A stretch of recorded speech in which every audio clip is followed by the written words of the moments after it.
नमस्कार, मैं आश्रुति और आप देख रहे हैं नेक्स्ट 9 न्यूज। बहुत बहुत स्वागत है आपका हमारे इस खास प्रोग्राम देश की सच्चाई में।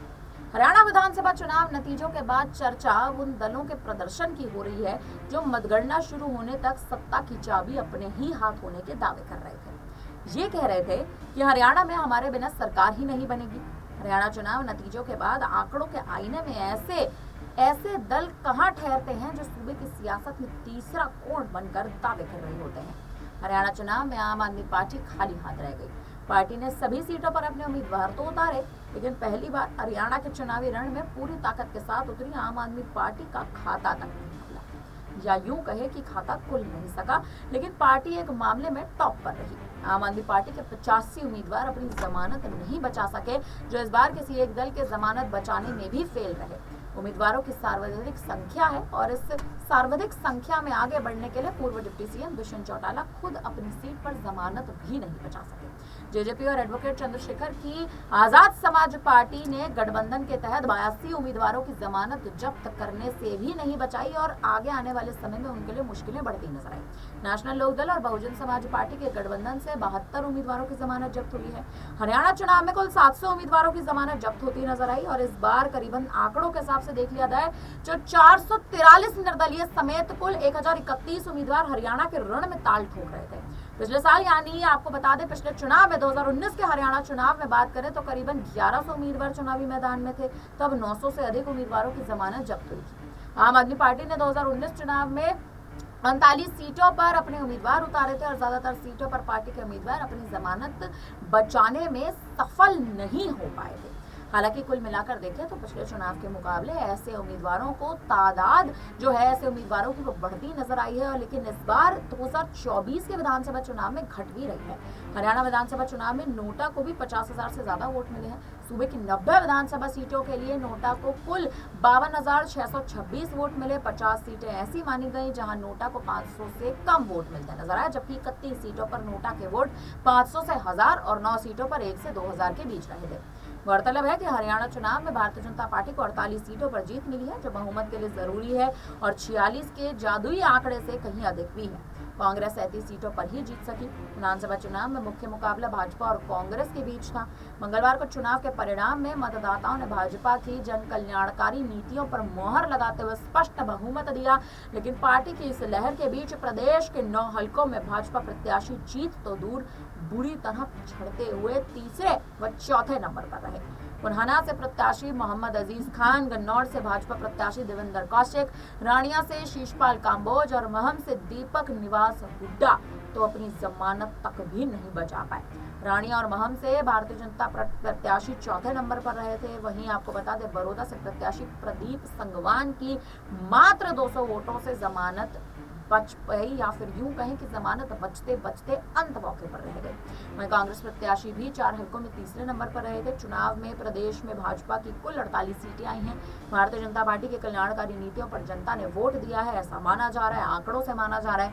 वहीं भाजपा की इस लहर के दौरान भी प्रदेश के 9 विधानसभा क्षेत्रों में पार्टी के प्रत्याशी जीतने या दूसरे नंबर पर रहना तो दूर की बात है, प्रत्याशी तीसरे नंबर पर आते नजर आ रहे हैं।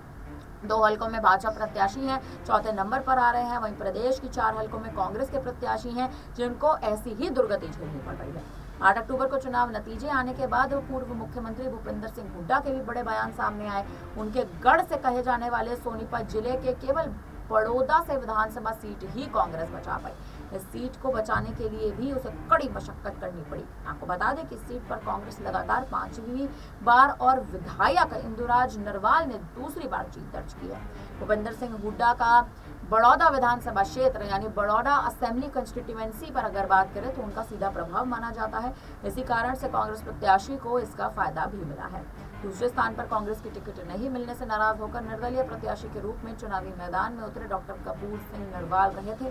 जिले की बाकी 5 सीटों पर भाजपा का कब्जा रहा था। आपको बता दें कि इस विधानसभा चुनाव में भाजपा को कुल 48 सीटें मिली, तो वहीं कांग्रेस 37 पर तो सिमटी, लेकिन अब 2 सीटें इंडियन नेशनल लोकदल के खाते में भी जाती नजर आई हैं, यानी मायावती और इनेलो का गठबंधन भी कहीं ना कहीं दबदबा मारता नजर आया है। तो वहीं 3 सीटों पर निर्दलियों ने भी इस बार हरियाणा में बाजी मार ली है।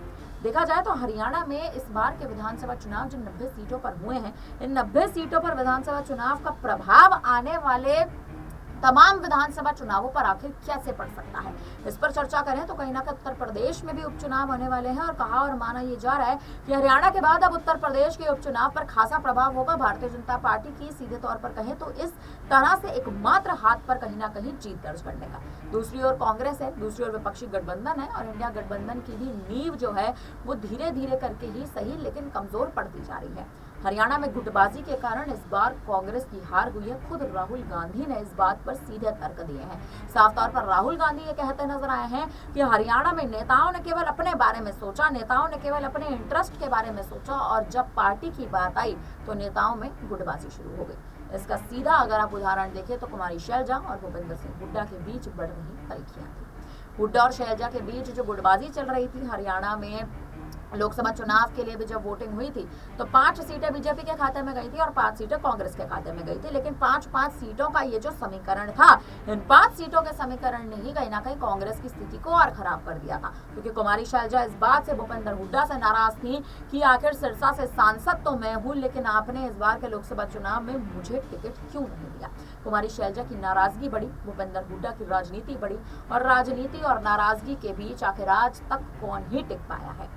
हरियाणा की राजनीति देखा जाए तो ओबीसी जाट वोट बैंक कहीं ना कहीं चलाते नजर आते हैं। OBC vote bank Bharatiya Janata party से इस बार नायब सिंह सैनी एक हाथ ले जा चुके हैं। दूसरी ओर बात करें तो मुस्लिम वोट बैंक को साधने के लिए आजाद ने कहीं ना कहीं इस बार एक बड़ा दाव चला था, क्योंकि आजाद ने उत्तर प्रदेश में भी दलित वोट बैंक तो साधा ही था, लेकिन आजम खान के लिए जब कहीं ना कहीं बड़े बयान देते नजर आ रहे थे तो मुस्लिम वोट बैंक को साधने के लिए भी रणनीतियां बना रहे थे। इसी के चलते हरियाणा में गठबंधन करा ताकि हरियाणा के दलितों को, हरियाणा के मुस्लिमों को साध सके।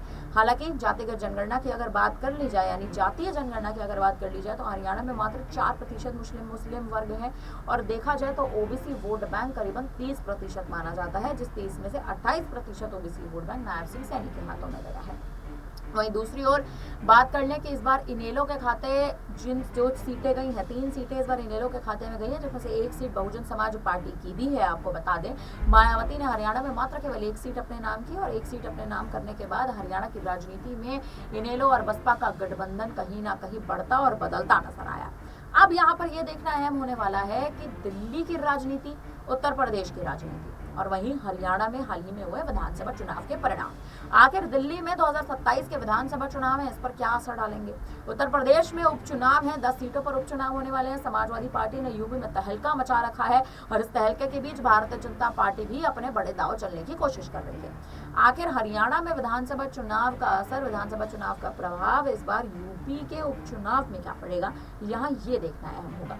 और इसी बीच जिन सीटों पर भारतीय जनता पार्टी नहीं जीत पाई है उन सीटों पर भी अब समीक्षा बैठकों का दौर शुरू हो गया है। कांग्रेस की ओर से भी समीक्षा बैठकें शुरू हो चुकी हैं। तो आने वाले समय में अब राजनीति उत्तर प्रदेश की, हरियाणा की, तमाम राज्यों की कैसे मुड़ती नजर आएगी, क्योंकि यूपी में पहले ही सीएम की गद्दी पर योगी आदित्यनाथ है, लेकिन उनकी गद्दी पहले ही खतरे में है। सीधे तौर पर कहें तो खतरों का एक संकट जो है वो उन पर बढ़ता जा रहा है। और दूसरी ओर हरियाणा की बात कर ली जाए तो नायब सिंह सैनी एक बार फिर से वापसी करते नजर आ सकते हैं।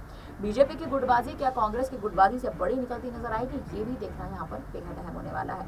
फिलहाल अब इस पूरी खबर पर, इस पूरे मामले पर, हरियाणा की राजनीति पर आखिर अब आप क्या कहेंगे, आप हमें अपनी राय कमेंट करके जरूर दीजिएगा। बने रहिए हमारे साथ, तमाम बड़ी खबरें देखते रहिए और देखते रहिए एक्स 9 न्यूज़। धन्यवाद।